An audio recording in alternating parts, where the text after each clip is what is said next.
عزیز دوستوں، بزرگوں اور بھائیوں، ہمارے معاشرے میں بہت سارے ایسے لوگ ہیں جو انجانی قسم کی مایوسیوں کا شکار ہیں۔ اندیکھا خوف ان کی زندگی کے اندر بری طرح اپنی لپیٹ میں انہیں لیے ہوئے۔ وہ کہتے ہیں کہ سمجھ نہیں آتی زندگی کا مقصد کیا ہے۔ اٹھتے ہیں، چلتے ہیں، تھوڑا بہت کام کرتے ہیں، کھاتے ہیں، سو جاتے ہیں۔ بہت سارا وقت ہمارا بور ہونے میں گزر جاتا ہے۔ بہت ساری سوچیں ہیں جو ہمارا پیچھا نہیں چھوڑتی۔ بہت سارے وسوسے ہیں جو غالب ہونے کو آتے ہیں، معاذ اللہ۔ وہ لوگ کہتے ہیں کہ دن چڑھ جاتا ہے، رات ہو جاتی ہے، زندگی اسی طرح ہماری بیت رہی ہے۔ ہم ہیں کہ سمجھنے سے آ رہی ہیں کہ یہ سارا کچھ کیا ہے۔ عزیز ساتھیوں، عزیز دوستو، یاد رکھیے گا کہ اللہ تبارک و تعالیٰ نے نا انسان کو جو پیدا کیا ہے تو بڑا ہی بامقصد پیدا فرمایا۔ اب کوئی اپنے مقصد کو بھول جائے اور جان بوجھ کر ان چیزوں میں الجھ جائے جو اسے مقصد سے بھی دور لے جائیں اور اس کا دینی، ایمانی، روحانی نقصان بھی کریں، تو پھر بہت سارے گڑھے ایسے ہیں جو ہم نے خود اپنے لیے تیار کر لیے۔ اللہ تبارک و تعالیٰ نے قرآن مجید کے اندر ارشاد فرمایا، جو آیت کا انداز ہے اور قرآن مجید کا جو سمجھانے کا طریقہ ہے، اگر اسی پر آپ غور کر لیں سادے ترجمے پر ہی، آیات کا پس منظر تو یہی بتا رہا ہے کہ کفار کو سمجھایا جا رہا ہے، پر یہ کہ قرآن تربیت تو ہماری کرتا ہے نا۔ اس عنوان پہ جو ہمارے لیے قرآن مجید نے انمول موتی دیے ہیں ان پر بھی تو غور کریں نا۔ رب فرماتا ہے افحسبتم انما خلقناکم عبثا، کیا تم نے یہ سمجھ لیا ہے کہ ہم نے تمہیں بیکار پیدا کیا ہے؟ وانکم الینا لا ترجعون، اور یہ کہ تمہیں ہماری طرف لوٹ کر نہیں آنا۔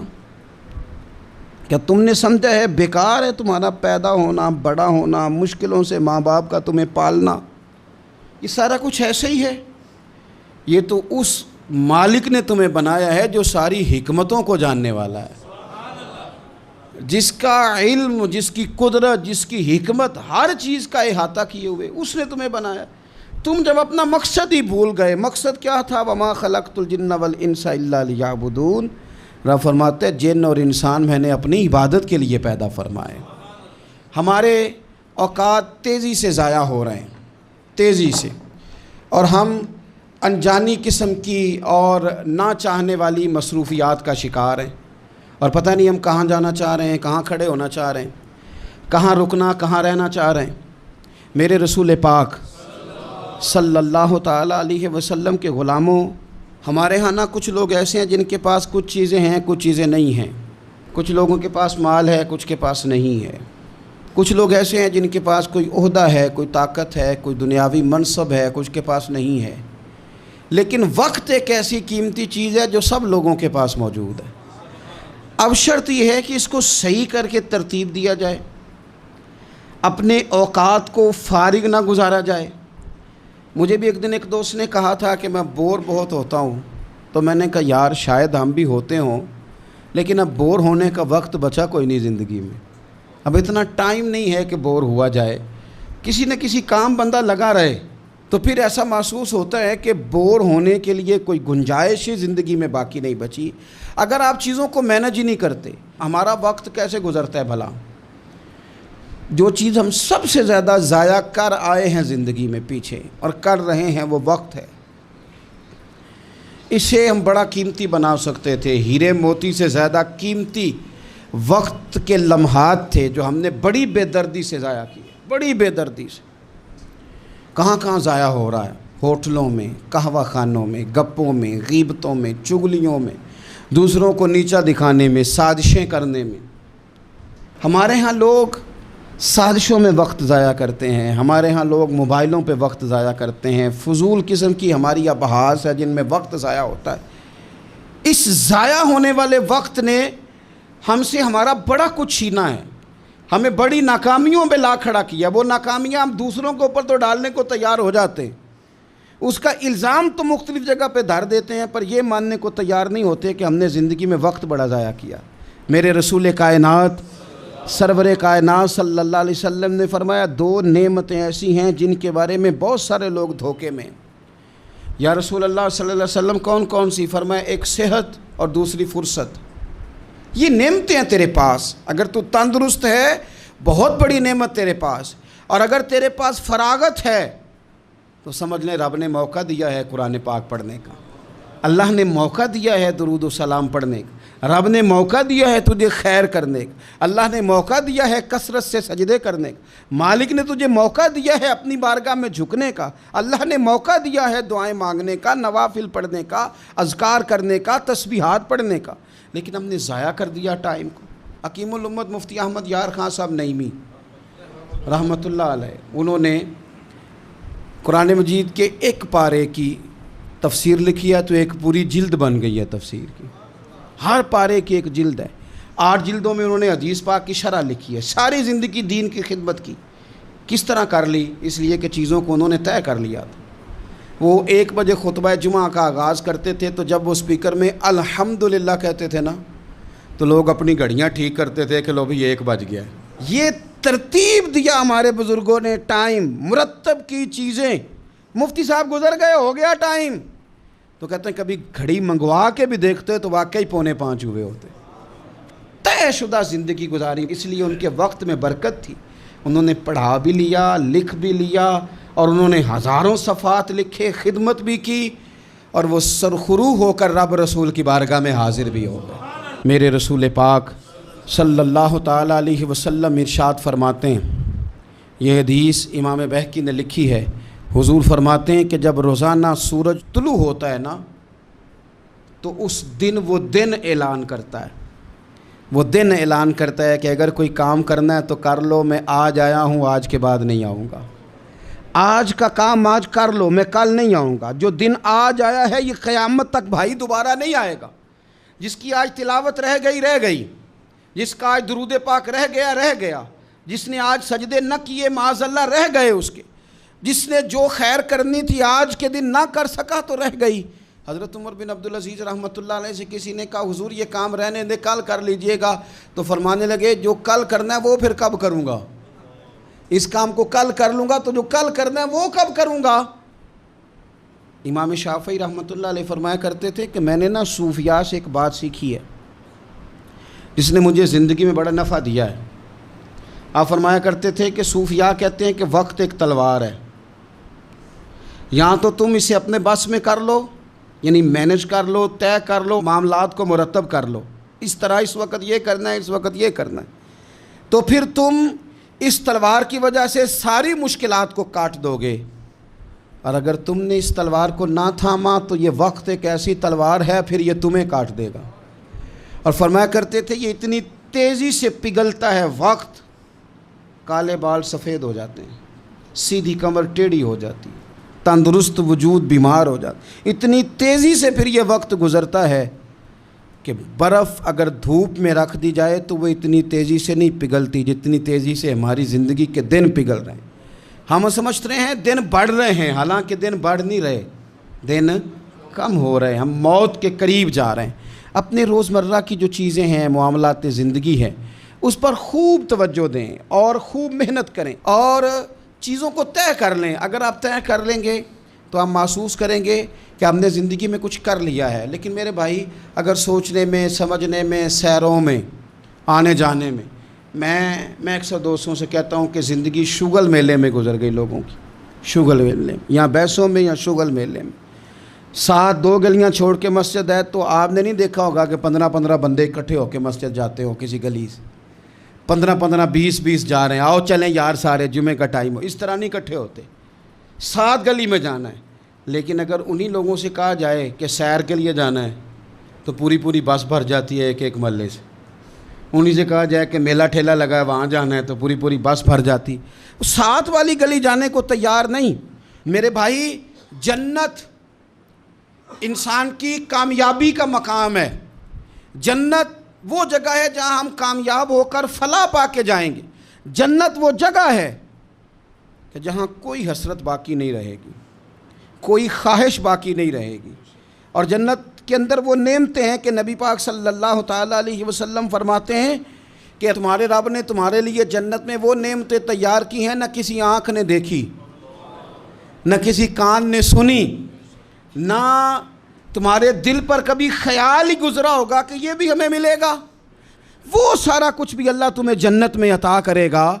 لیکن حضرت معاذ بن جبل رضی اللہ تعالیٰ عنہ ارشاد فرماتے ہیں کہ جنتیوں کو بھی ایک حسرت ہوگی۔ فرمانے لگے میں نے رسول پاک سے سنا ہے، فرمانے لگے میں نے حضور سے سنا ہے کہ جنتی بھی اس وقت پر حسرت کریں گے جو وقت ان سے ضائع ہو گیا اور خدا کے ذکر میں نہیں گزر سکا۔ وہ حسرت کریں گے کہ یہ لمحہ ہم نے ضائع کر دیا، اللہ کے ذکر کے بغیر گزار دیا، خیر کے جملے کے بغیر گزار دیا، درود و سلام کے بغیر گزار دیا۔ وقت کا ضائع ہونا اتنی بڑی حسرت ہے کہ جس پر اہل جنت بھی حسرت کریں گے یہ ہم سے کیا ہو گیا۔ تو جو حسرت کل کرنی ہے وہ آج نہ کر لیں، بچا نہ لیں اپنے وقت کو، ضائع ہونے سے بچا نہ لیں۔ ہم کبھی پلٹ کے دیکھیں نا تو ہماری بہت ساری محرومیوں کا سبب یہ ہے کہ ہم نے سستی بڑی کی۔ میں کئی دفعہ غور کرتا ہوں نا، ذاتی طور پر تو میں سمجھتا ہوں زندگی میں بہت سارے اور کام بھی ہو سکتے تھے لیکن سست ہو گئے۔ کیا ہی اچھا تھا 1 گھنٹہ اور کم سو لیتے، کیا ہی اچھا تھا کہ تھوڑا اور آگے بڑھ لیتے۔ جاگنا ہے جاگ لے افلاک کے سائے تلے، پھر تو حشر تک سوتا رہے گا خاک کے سائے تلے۔ کچھ کام کریں، کچھ آگے بڑھیں، کچھ اپنی زندگی کے اندر چیزوں کو لے کر کے آئیں۔ آپ جب کچھ چیزوں کو لائیں گے، کچھ کریں گے۔ حضرت عمر فاروق رضی اللہ تعالیٰ عنہ نا، جناب فاروق اعظم ہمیشہ کام کرتے تھے، ہمیشہ ڈیوٹی کرتے تھے، اور انہوں نے بڑی ڈیوٹی کی زندگی میں، بڑا کام کیا۔ ہم نہ سو جاتے ہیں، ہم آرام کرتے ہیں، بلکہ مرضی کی نیند ہے، مرضی کا جاگنا ہے۔ حضرت عثمان غنی رضی اللہ تعالیٰ عنہ فرماتے ہیں سخت دھوپ تھی مدینہ منورہ میں اور سب لوگ سو رہے تھے، تو میں کسی کام کے لیے چھت پہ گیا تو میں نے دیکھا کہ ایک بوڑھے شخص ہیں تو وہ اونٹوں کو ہانکتے ہوئے آ رہے ہیں۔ تو میرے دل میں خیال آیا کہ یہ مجھے ملے تو میں انہیں سمجھاؤں کہ ساری دنیا جو سو رہی ہے تو آپ ہی اپنے اونٹوں کو چھوڑ دیں اور کچھ دیر آرام کر لیں، اتنی کڑی دوپہر لگی ہوئی، اس وقت بھی آپ اونٹوں کے پیچھے ہیں۔ فرماتے ہیں میں چھت پہ رہا کہ یہ قریب آتے ہیں تو سمجھاتا ہوں، لیکن وہ قریب آئے تو میں تڑپ ہی گیا۔ وہ عام شخصیت تو نہیں، وہ تو امیر المومنین حضرت عمر فاروق ہیں رضی اللہ تعالیٰ۔ میں نے ان سے کہا کہ امیر المومنین اس دھوپ میں آپ اونٹوں کے پیچھے سارا زمانہ سو رہا ہے، کسی غلام کو فرما دیتے۔ تو آپ فرمانے لگے یہ مال غنیمت کے اونٹ ہیں، غلام کی ڈیوٹی تو نہیں نا، ڈیوٹی تو میری ہے نا مسلمانوں کا مال سنبھالنے کی۔ فرمایا یہ چلے گئے تھے، دل میں خیال آیا کہ عمر سے اس کے بارے میں بھی تو قیامت میں پوچھا جائے گا نا۔ تو جو سونے والے ہیں وہ سو رہے ہیں، پر میری تو ڈیوٹی ہے نا، مجھے تو جاگنا ہے نا۔ اعلیٰ حضرت فاضل بریلوی رحمۃ اللہ علیہ فرماتے ہیں سونا جنگل رات اندھیری، چھائی بدلی کالی ہے، سونے والوں جاگتے رہنا، کیونکہ چوروں کی رکھوالی ہے۔ سونے والوں، ایک تو سونے سے یہ مراد ہے نا، اور ایک سونے سے مراد سونا ہے جو بڑا قیمتی ہوتا ہے۔ سونے والوں جاگتے رہنا، چوروں کی رکھوالی ہے۔ حضرت معاویہ بن خدیج رضی اللہ تعالیٰ عنہ ایک صحابی ہیں، وہ فرماتے ہیں کہ میں اسکندریہ کی فتح ہوئی تو میری خواہش ہوئی جناب عمر کو جا کے خوشخبری سناؤں، لیکن جس وقت میں مدینہ شریف پہنچا نا تو سب لوگ دوپہر کا آرام کر رہے تھے۔ تو اب ہمارے آرام میں کوئی خلل ڈالے سوال ہی پیدا نہیں ہوتا۔ اماں کو بھی اجازت نہیں ہوتی، اور پھر اگر کوئی سوتے ہوئے ہمیں اٹھا دے اور ہم جاگ جائیں تو پھر جو ہمارا رویہ ہوتا ہے اللہ ہی خیر کرے۔ بادشاہ سلامت کوئی جگہ دی ہے، ہم بہت سارے معاذ اللہ ادب اداب بھی بھول جاتے ہیں، نیند ضائع کر دی۔ تو حضرت معاویہ بن خدیج رضی اللہ تعالیٰ عنہ کہتے ہیں میں مدینہ شریف آیا، دوپہر کا وقت تھا، اسکندریہ کی فتح ہو گئی، خوشخبری سنانی تھی۔ تو مدینہ شریف جب میں پہنچا تو سب لوگ آرام کر رہے تھے، تو میں نے مناسب نہیں سمجھا سیدنا فاروق اعظم کے گھر جانا۔ میں نے کہا شام کو بات کروں گا۔ شام کو میری ملاقات ہوئی، گویا عصر کے بعد ملاقات ہوئی، جب مغرب میں ملاقات ہوئی تو میں نے کہا حضور وہ میں اور مبارک ہو اللہ نے فتح دے دی، تو آپ فرمانے لگے یار میں تو بڑی دیر سے منتظر تھا، سو نہیں سکا۔ تو کہتے ہیں میں نے کہا حضور میں تو اسی لیے نہیں آیا کہ آپ آرام کر رہے ہوں گے۔ تو آپ فرمانے لگے آرام میں کیا کرتا تھا پر خلیفہ بننے سے پہلے اب کہاں وقت ہے میرے پاس، اتنی ذمہ داریاں ہیں، کہاں آرام کرتا ہوں۔ اور پھر رو پڑے اور فرمانے لگے میں تو رات کو بھی کم سوتا ہوں۔ حضور کیوں؟ فرمانے لگے دن مخلوق کے کام دیکھتا رہتا ہوں اور رات ہوتی ہے تو رب کی عبادت کرتا رہتا ہوں، میں نے تو رات کو بھی سونا کم کر دیا۔ ہماری زندگی میں بہت ساری میرے بھائی ہماری ناکامیوں کی وجہ ہماری سستی بنی، ہماری کاہلی بنی، ہماری لاپرواہی بنی۔ بہت سارے افسران ایسے ہیں جن کے عملے کی خرابی کی وجہ یہ ہے کہ وہ اٹھ کے باہر آ کے چیک کرنا پسند ہی نہیں کرتے کہ عملے کے لوگ کیا کر رہے ہیں۔ بہت سارے ایسے اداروں کے سربراہان ہیں کہ جو اپنے دفتر سے اٹھ کے باہر آ کے دیکھنا پسند ہی نہیں کرتے کہ عملے کے لوگ کر کیا رہے ہیں۔ تو جب ہم ان چیزوں کو پرکھتے نہیں، دیکھتے نہیں، محاسبہ ہی نہیں کرتے، تو پھر چیزیں شترے بے مہار ہو جاتی ہیں۔ اپنی زندگی میں چیزوں کو مینج کریں۔ نوجوانوں نے تو بالکل طے کر لیا ہے کہ مرضی سے سونا ہے اور ہر کام الٹ کرنا ہے۔ کوئی نوجوان ملنے آیا تھا تھوڑے دن پہلے دوپہر کو، تو میں نے کہا کھانا کھلائیں، تو کہنے لگے پیر صاحب ابھی تو میں نے ناشتہ کیا ہے۔ تو میں نے کہا میاں 12:30 جس نے ناشتہ کیا ہے تو دوپہر کا کھانا 6 بجے کھائے گا، اور رات تیری کب ہوگی؟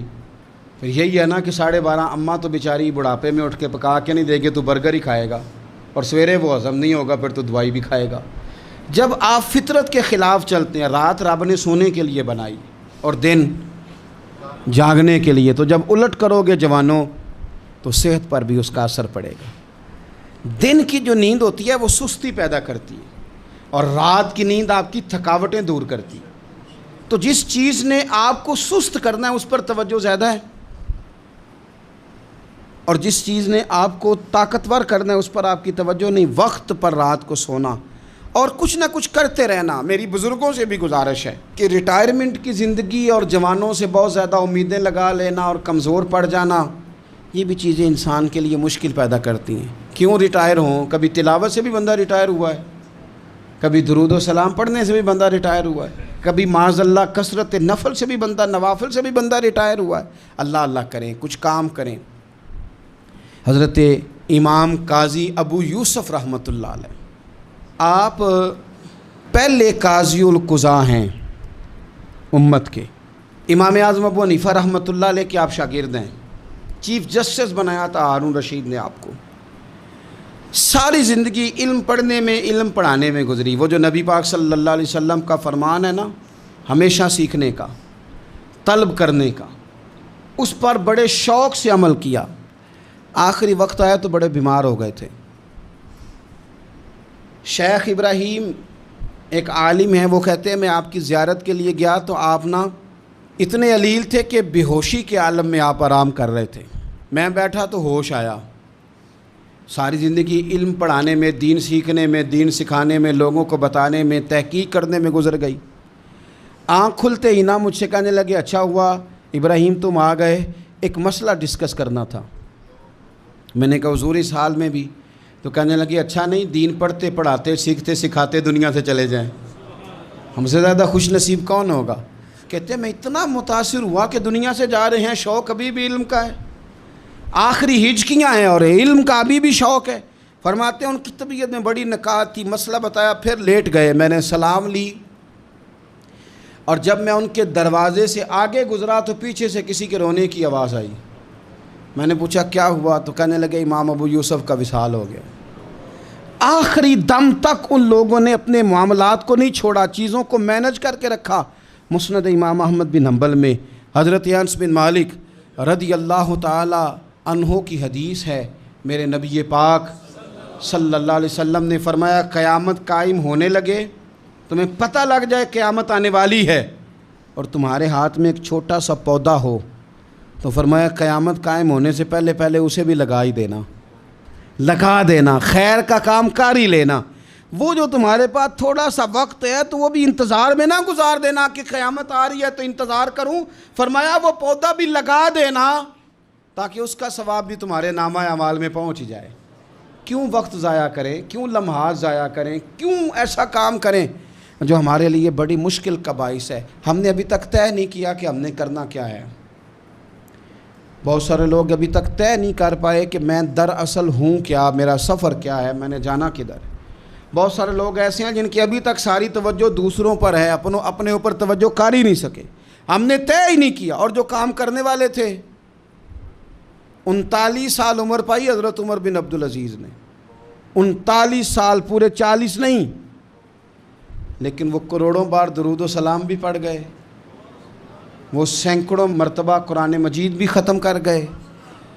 پچھلے ان سے قبل گزرنے والے بادشاہوں کی زیادتیاں معروف تھیں، لیکن وہ آئے تو نظام حکومت کو عدل سے بھی بھر گئے۔ لوگ بڑی بڑی آسائشوں میں زندہ تھے، انہوں نے بادشاہی میں فقیری کر کے بھی دکھا دی۔ انہوں نے اس طرح کا نظام دنیا کو دے دیا کہ زکوٰۃ دینے والا ملتا تھا، لینے والا ملتا ہی کوئی نہیں تھا۔ 39 سال کی عمر میں سرخرو ہو کر رب رسول کی بارگاہ میں بھی پہنچ گئے، سارا کمال حاصل ہو گیا۔ عمر کتنی پائی؟ 39 سال۔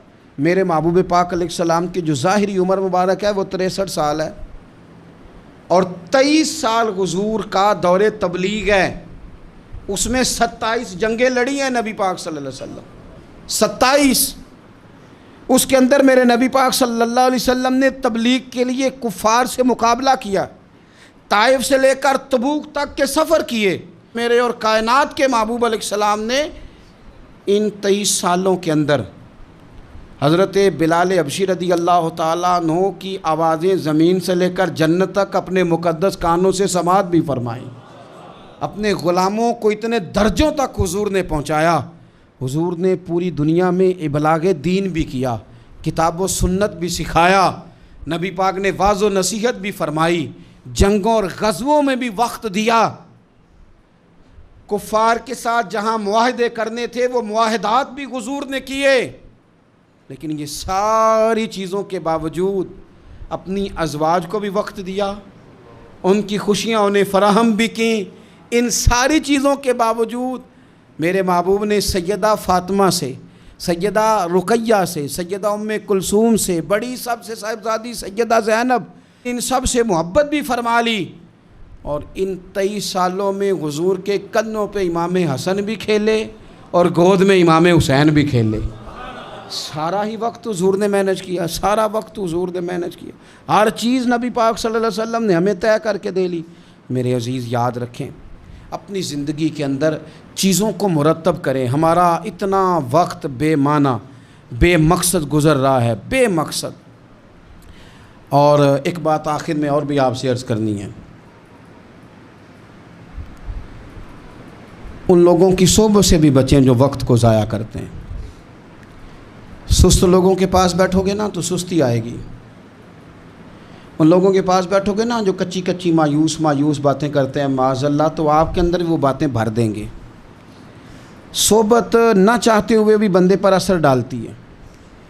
آپ اپنی زندگی میں ان لوگوں کی صحبت اختیار کریں، ان لوگوں کی کہ جو آپ کو تازہ دم رہنا سکھائیں۔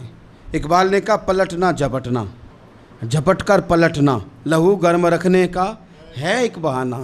حضرت ملا رومی رحمۃ اللہ علیہ فرماتے ہیں بکریوں کے بیچ نا شیر کے چھوٹے سے بچے نے رہنا شروع کر دیا تھا، تو صحبت بکریوں کی تھی نا، اس کا بھی ذوق اسی طرح کا بن گیا۔ کچھ لوگ ناکام لوگوں کے اندر وقت گزارنے لگتے ہیں تو اپنی صلاحیتیں بھی ضائع کر بیٹھتے، اس کا بھی اسی طرح کا ذہن بن گیا۔ تو ایک دن شیر نے آ کے جب دھاڑا تو بکریاں دوڑی، تو وہ شیر حالانکہ جوان ہو گیا، وہ بھی دوڑ گیا۔ شیر سمجھ گیا کہ بکریوں کی صحبت نے بکری کر دیا ہے۔ اس نے کہا کہ باقی باتیں تو بعد میں، اسے یاد کرانا ہے کہ تو شیر ہے، اسے یاد کرانا ہے کہ تو نکل کے صحرا سے جس نے روما کی سلطنت کو الٹ دیا تھا، سنا ہے میں نے یہ قدسیوں سے کہ وہ شیر پھر ہوشیار ہوگا۔ فرماتے ہیں کہ اس شیر نے نہ کسی طریقے سے، بکریاں تو بھاگ گئیں، تو اس شیر کو وہ گھیر کے لایا دریا کے پل کے اوپر، اور جب وہ پل کے اوپر کھڑا ہوا اور اس نے نیچے دیکھا نا پانی میں، او ہو میں تو شیر ہوں۔ اب جب شیر اس کی طرف گیا تو وہ جوان تھا، وہ دھاڑا، تو شیر کہنے لگا میں تجھے کھانے نہیں آیا، صرف تجھے یاد کرانے آیا ہوں کہ تو شیر ہے۔ یہ تو بکریوں کی صحبت نے تیرا حال برا. اقبال کہتے ہیں پلٹنا جھپٹنا، جھپٹ کر پلٹنا، یہ تو لہو گرم رکھنے کا ہے اقبال. حضرت عبداللہ ابن مسعود رضی اللہ تعالیٰ عنہ ارشاد فرماتے ہیں کہ بے شک مجھے بیکار اور فارغ رہنے والے شخص سے نفرت ہے، اور اس